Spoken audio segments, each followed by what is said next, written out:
Are we recording? Yeah. Okay. Well, good morning. This is Heather from NICED.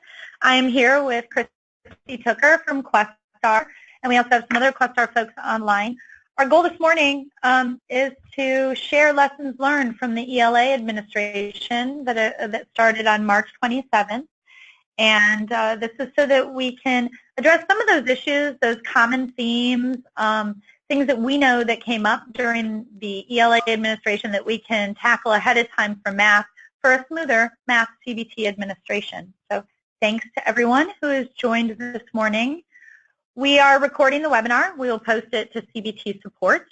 And additionally, we're gonna allow you to ask questions at the end, and you can always raise your hand at any time. Helene and Eric from Questar will be monitoring the chat for us. Okay. All right. So good morning, Christy. Good morning, Heather. That's great.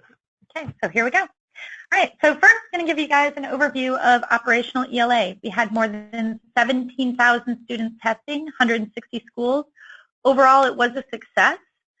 But there were some issues, right? So a lot of you, I know, that have signed up for this webinar, you were involved in the ELA administration, and some of those issues may have occurred in your schools or districts. So we're going to go ahead and we're going to share a lot of the experiences and the common themes. Next slide. Okay. For math, we've got 123 schools planning to test for more than 80 districts and more than 11,000 students that are slated to test. Now, what you see here on this, you see the equation editor. For those of you that have received my emails about best practices, testing tips, and have been involved in the CBT Weekly calls, you know that this is the #1 software tool that we're trying to make sure that our schools and our students are prepared to use for math CBT. And we'll talk a little bit more about it at the end of the presentation. Okay, so first, calling customer support. So we want everyone to be prepared for when you have an issue or a question and you need to call Questar customer support. The BEDS code, please have that on hand. And what I'm suggesting and what I've heard that some schools have done is they've created little customer support cards that they've provided either to the test coordinators, to the teachers, to the proctors, to those folks who may need to contact Questar customer support. The BEDS code is that unique identifier that Questar really needs to be able to log a support issue or help you with the next step. This was kind of frustrating for some schools that called in where they didn't have the BEDS code on hand. They felt like it was kind of like it was delaying their ability to get quick support. Let's go ahead and have that BEDS code on hand, the school name. If you have had any issues that you've called Questar in the past, knowing that Questar support ticket number can also get you to the steps of where you're getting actual assistance quicker, and it's going to allow Questar to link all your tickets together. I like to see the patterns and the themes. We all do it at NICED, and that helps us.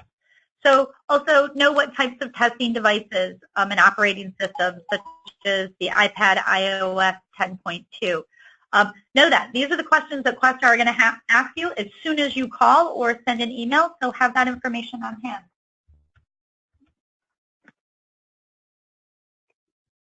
Okay, so next slide. Okay. So now let's get into the lessons learned. We want to make sure that student testing devices are charged. This is huge. I cannot express this anymore. We're probably going to get tattoos with this on somewhere after this administration. So the issues that students were encountering across the state, they were getting booted off. Many of you that were involved with the ELA CBT administration, you reported that your students kept getting booted off the computer and out of the Nextera secure browser. That's actually a security feature. So we're going to go over what are the most common reasons that a student might be getting booted off the Nextera secure browser test session, and that we heard that a lot of students came into the test session and they didn't have their computers charged and they didn't have cords on hand or test strips. So that low battery notification, that's not something that we want to have students disable or have the schools disable. That's important, right? Because you don't want your computer to run out of battery while you're testing. So make sure that the student testing devices are charged. That low battery notification comes up, and we know that it pops up often and frequently every time student is booted out of the Nextera secure browser. The second biggest tip is that student passwords will change if accommodations, testing accommodations such as text-to-speech or reverse contrast, if those are set after a student login ticket is printed. So beginning tomorrow morning at 8 a.m., schools will be able to start printing student login tickets. If you don't already have those student accommodations set, and you set them Friday and you print your tickets on Thursday, you have a slew of students that will not be able to log in on Monday morning or Tuesday morning when you begin testing. Okay, so knowing that the accommodations that are set are actually tied to the student's access is an important point for you to know. Okay, so if you set accommodations after you have printed student test login tickets, go ahead and you need to update for those students where you've set accommodations after printing the login tickets. You're going to see the password has changed. Okay.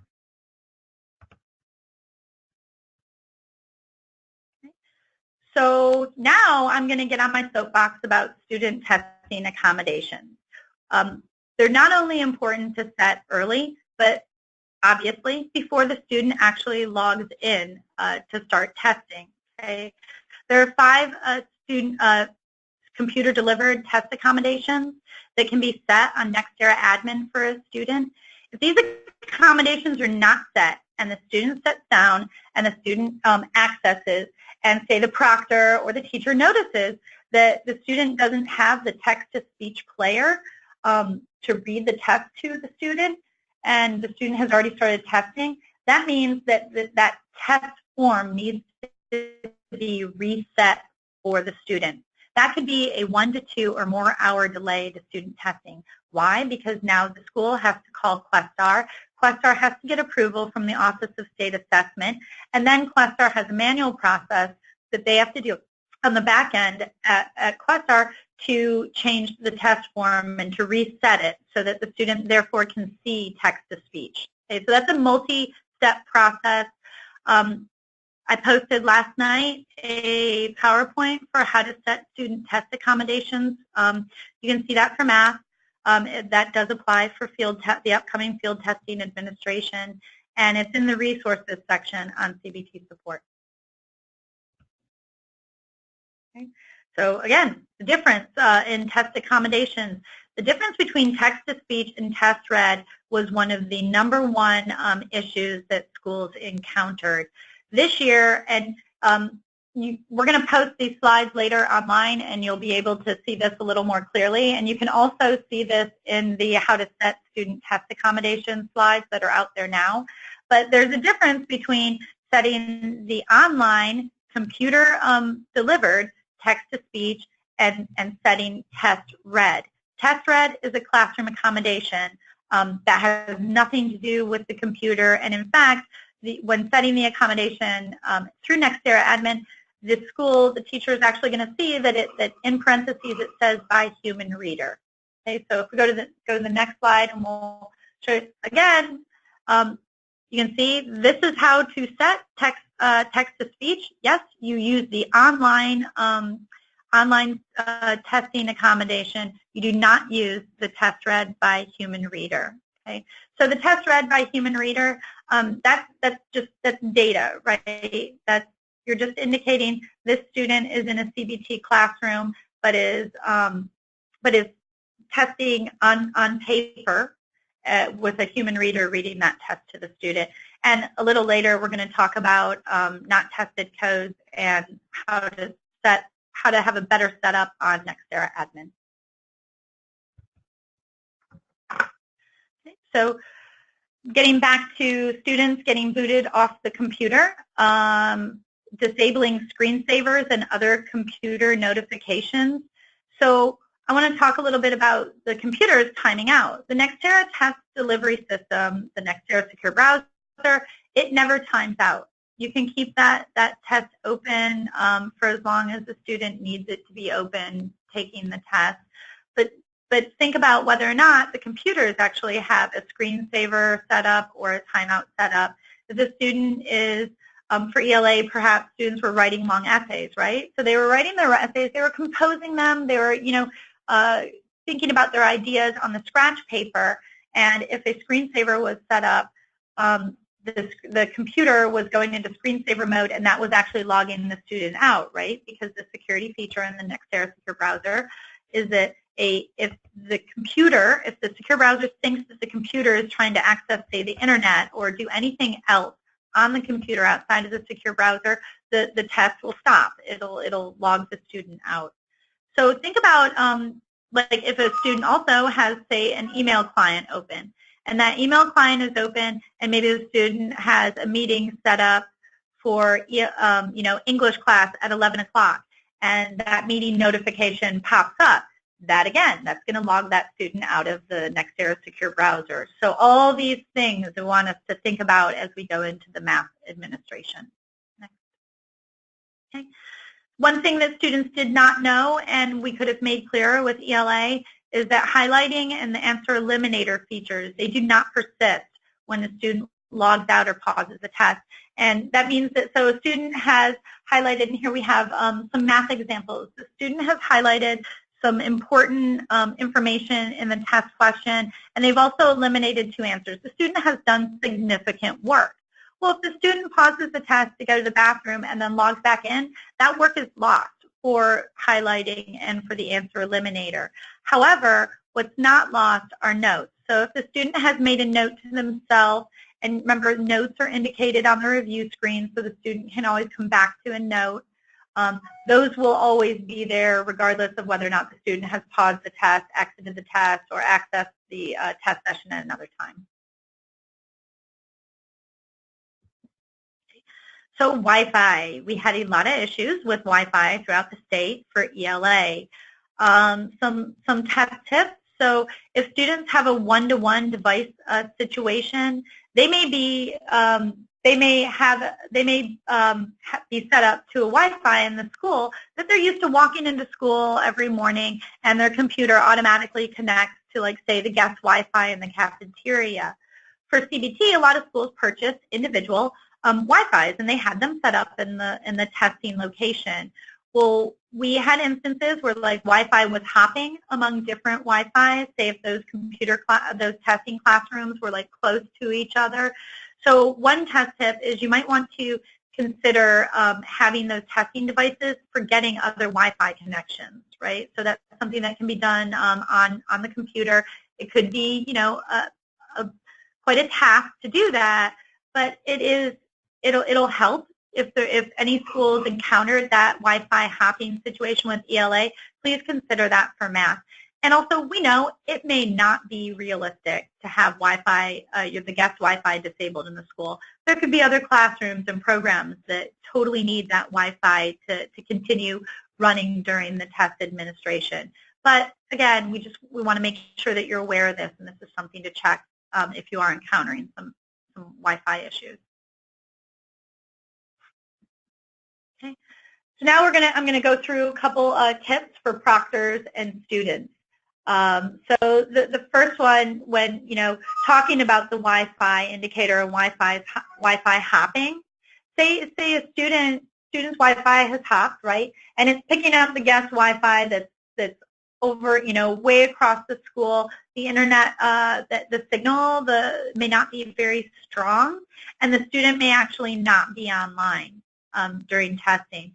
We want to make sure that both proctors and students are familiar. Where is this indication in the Nextera Secure Browser? You can see down on the right, the arrow is pointing to the little green arrow check that indicates that student, while testing, is online.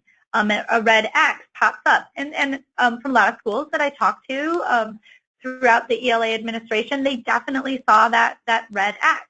The red X has popped up. We think it's just a best practice don't try to submit the test, you're not actually going to be able to submit the test. Like, this is where we had schools reporting that the test is just spinning, right? It's submitting and the Nextera secure browser is not doing anything. That's because the secure browser wasn't online. So students shouldn't try to submit the test, but they should know, and proctors should know, that those test answers, they are preserved, right? They are saved on the computer, and any answers, keep in mind, have already been submitted to Questar in the 60-second heartbeat that is always sending information back and forth while students are testing. So proctor pins. So there are a couple details that we want to make sure that all our proctors are aware of, test coordinators. So the proctor pin should be on hand. The proctor should know where they are. They are available from the home page on Nextera admin. The proctor pin should never be distributed to students. We did have some issues where the proctor pin was shared with students during ELA. So please don't do that. Schools can change the proctor pin at any time, but they have to have a communication plan for how to make sure that proctors know that proctor pin. These students, they need the proctor pin to log back into the test if they paused it, say, for going to the bathroom. And this is one of the top calls to Questar customer support. Where is the proctor pin? How do I find the proctor pin? So another note is that proctor pins are case sensitive, right? So other login credentials for Nextera secure browsers, such as the NICES ID and the test session passwords, they're not case sensitive, but that proctor pin is. And also the proctor pins do not change among test administrations. If you had a proctor pin for ELA, it's not changed for math. However, the school can change that, and it might be a best practice to go ahead and change it and have a new proctor pin for math. It's not required, best practice. And then keep in mind that proctor pin also could persist and be the same for field testing. So the proctor should instruct all students to confirm the cover page of the student's test session. Okay, so many of you know that we encountered a situation where 64 students on day 1 of ELA were served the wrong test. They were served the grade 4 ELA test. Some schools that called, they had proctors that noticed that immediately and backed the students out. And that's what we want. We want to make sure that we're looking at those cover pages. The same cover pages that are available in the print test do show up on the online version. So best practice, let's make sure and note those cover pages. And again, we shouldn't have delivered the wrong test. We totally get that. But in case there is a technical issue, let's just make sure that we have our students looking and confirming their grade level when they access the test. So in the teacher's directions, I have links that will be available just in case anybody doesn't already have the teacher's directions for grades 3, 5, and 6, 8 for CBT. This sentence is in there. Proctor should review the review screen with the student to ensure the student has answered all the questions before the student selects Submit Test. Okay? So we have this as instruction that proctor should follow. Some of you have taken the survey that we put out there for test administrators or schools that were administrating CBT. And this was feedback that we read through time and again, where schools really want the proctors to review the review screen. And then some of the comments were like, we think that NICED should make it as a policy that proctors should review the review screen. Well, we actually do have this as a best practice and a policy in the teacher's directions. So I just want to make sure and call attention to that. And this is a helpful tip, right? We want the proctor to take a look at the review screen, make sure that there's nothing outstanding that, say, the student might have missed, right? That's the help that the proctor can provide to the student. So multiple test sessions occurring in one day with different students on the same testing device. This is not a best practice to have multiple sessions in a day, like say session 1 and 2 occurring on the same day. That we do not want that to happen throughout the state, but what we know can happen is that session 1 could be run in the morning with one group of students and then in the afternoon with another group of students in the same grade level. Again, that's not a best practice because research shows that students test best in the morning. But if this is happening, we know that this is a reality with CBT, and that there might be only 30 computers in a school, and so 2 different sets of students have to test on the same day. So what we encountered is that some students had enabled device-specific features such as foreign language keyboards. So then that student in the afternoon went and logged in to their Nextera secure browser test, and the student keyboard was in Spanish or was in French, and that student then had to pause the test, log out. They had to fix the keyboard configuration on that student's testing device, and that caused the student to have a delay in testing, and we don't want student delays, right? So, and then enlarged cursors was also an issue that students encountered throughout the state, where one student in the morning changed the cursor size on the computer, and then that student in the afternoon actually would have to reboot the computer. So think about those things and maybe instruct the students that if indeed they're going to be using device-specific features, that they disable those if it's a shared device for that student in the afternoon. Okay. So I talked a little bit earlier about classroom settings, classroom accommodations. So when setting up a classroom accommodation, setting up a not tested code such as testing on NISA or taking Regents, that doesn't automatically remove the student from the functionality that's printing the login ticket. If you have a group of 30 students in a CBT class and 5 of those students are taking Regents, you don't want to print login tickets, right? Most schools don't. I mean, you can easily, remove those login tickets. But another way that this could be handled is you could move those 5 students over to another class in Nextera admin to remove them from that printing, right? It's an organization tip. And as I was going through Nextera admin and looking at some schools, I saw that a lot of schools were doing that, right? They were moving those students around and setting up these, very succinct classes, and this is becoming a best practice, right? It's easier organization. Also, on that note, if you have selected the classroom accommodation for a student for test read by human reader, and you've not moved that student out of a CBT class, that student is still going to get a login ticket to CBT. So think about that, how can you group students in Nextera admin, not only for testing, but also for printing login tickets. Okay, so when in doubt, reboot.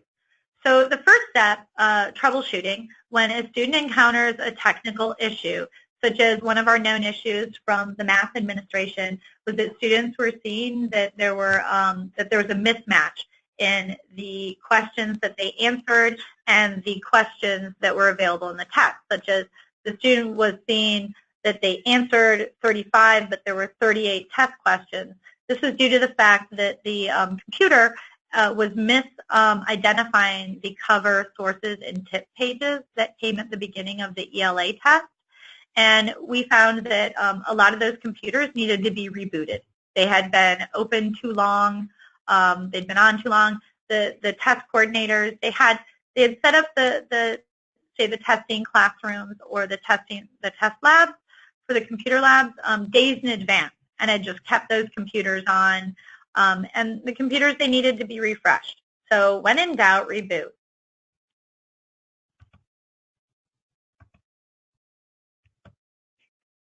Okay. So another issue that we encountered is that students were provided with all access codes for all 3 days of testing. So we want you to think about those access codes in the same way that you think about the print booklet.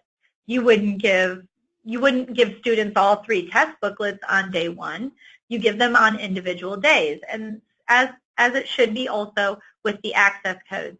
There is no technical hindrance to keep a student from accessing session 2 on day 1 if that student has the access code, right? So, and that is something that we're looking into for next year. We understand that, some schools would have appreciated it if we would have, put up a block and stopped students from accessing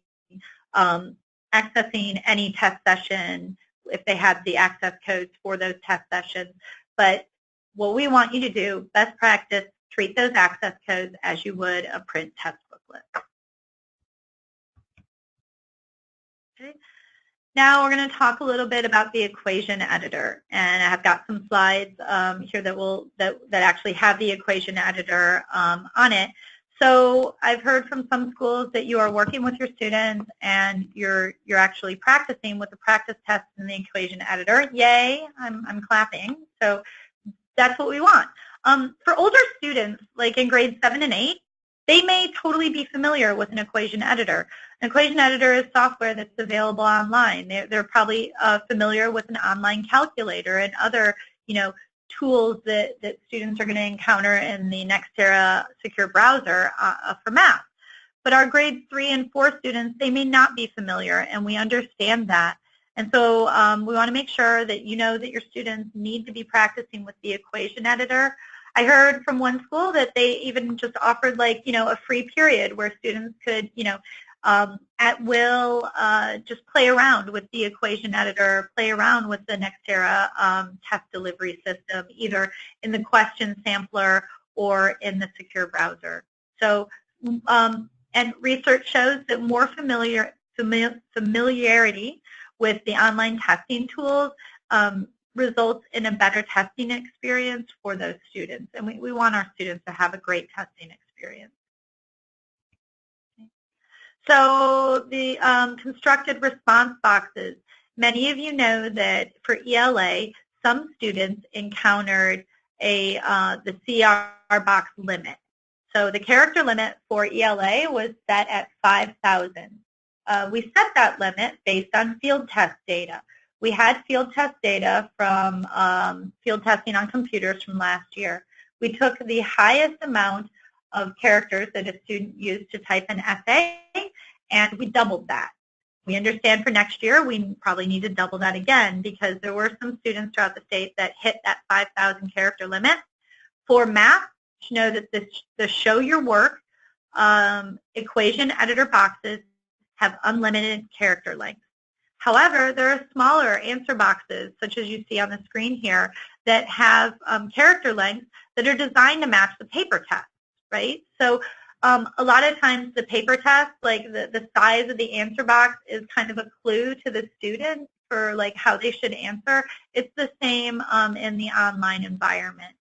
Okay, so just make sure that the students know. Make sure that the students also know that those tiny answer boxes, like for instance, they're going to have centimeter, inches, feet after it, and the student should look for that because say if a student is trying to also type in that box, they may hit a character limit. They can type in these boxes. Just know that any characters can be typed in these boxes. You know, you can write sentences, you can use the equation editor and numbers. So again, that familiarity will help us and our students with the test administration. Oh, all right. So finally, before we open up the webinar to your questions and your comments, these are examples of the known issues that we posted during operational ELA. We're going to do this again for math, and we will also do it for field testing. So pay attention to when we've posted new articles. I will have the known issues out there starting on Friday so that you can sign up for alerting because you do have to go and follow that new section for CBT math.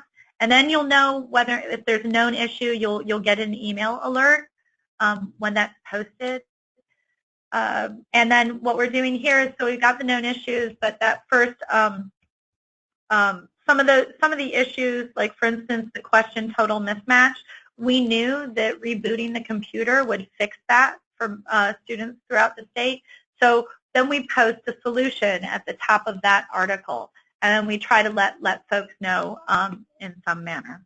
So there's that. So Christy, Lane, Eric, do we have any questions? So I don't see any questions in the questions box, but if you have a question and you would like to speak up, please raise your hand and we will unmute your line. So we'll take a few moments to see if anybody has any questions.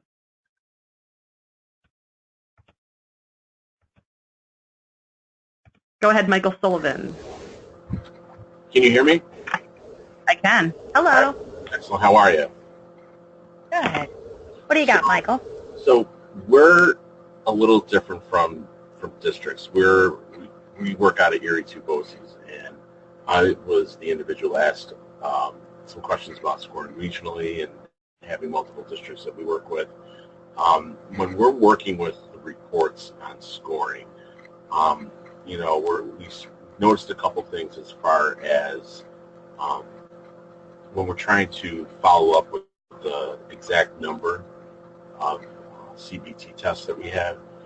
Is it possible, instead of having a progress report that just groups everything together, to also have maybe reports that are broken out by district?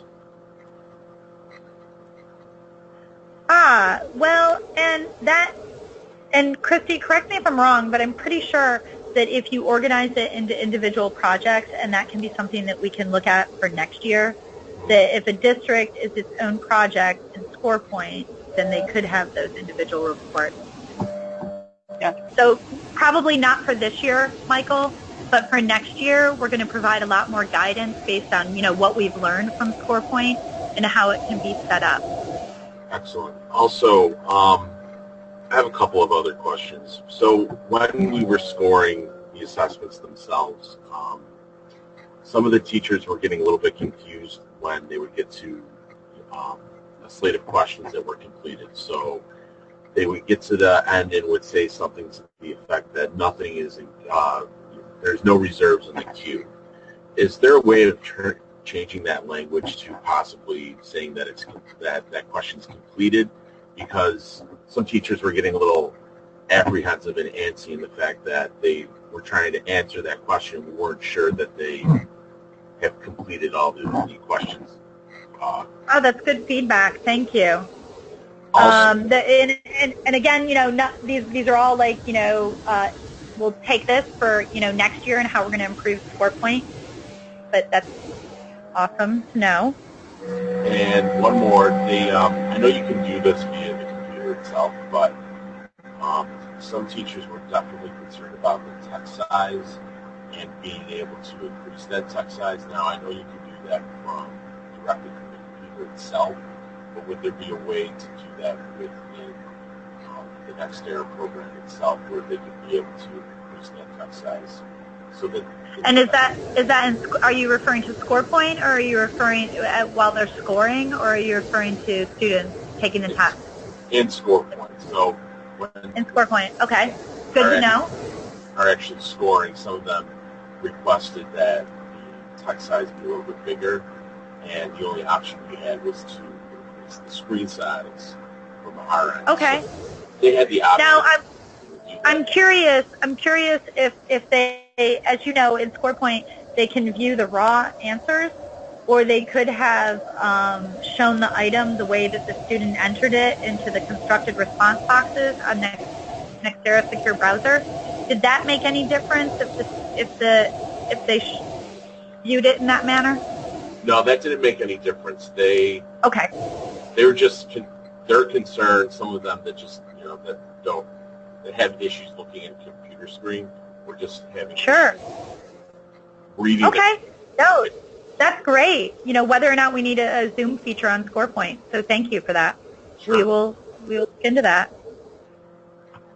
Okay. But basically, that's what I have on my end. I just I don't know if we'll have any other questions. If we'll have something like this moving forward once. Okay. Wonderful. And just so we know, are you running scoring again for math? Yes, we're running regional scoring again in Good deal. a couple of weeks. So okay. We should have some questions then.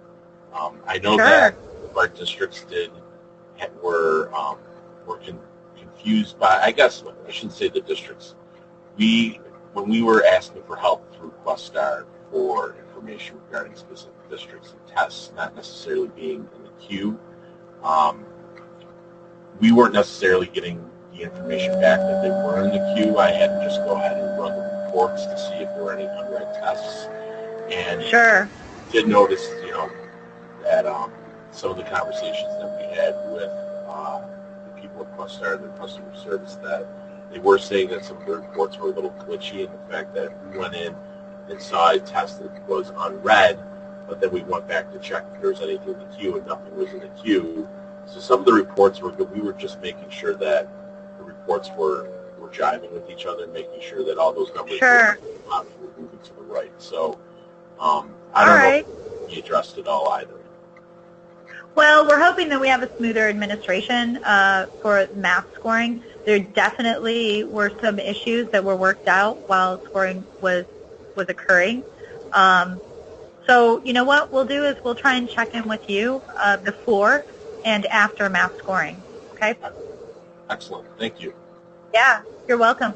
Michael, if you could send me an email, this is Heather, just so that we make sure that you and I are connected and in touch. That'd be great. What's your email, Heather? Yeah, just send it to CBT Support. My last name is Klusendorf, so that's in my email. But you can just send it to CBT Support and say, this is Michael Sullivan, and I'm trying to connect with Heather, and I'll respond to you, okay?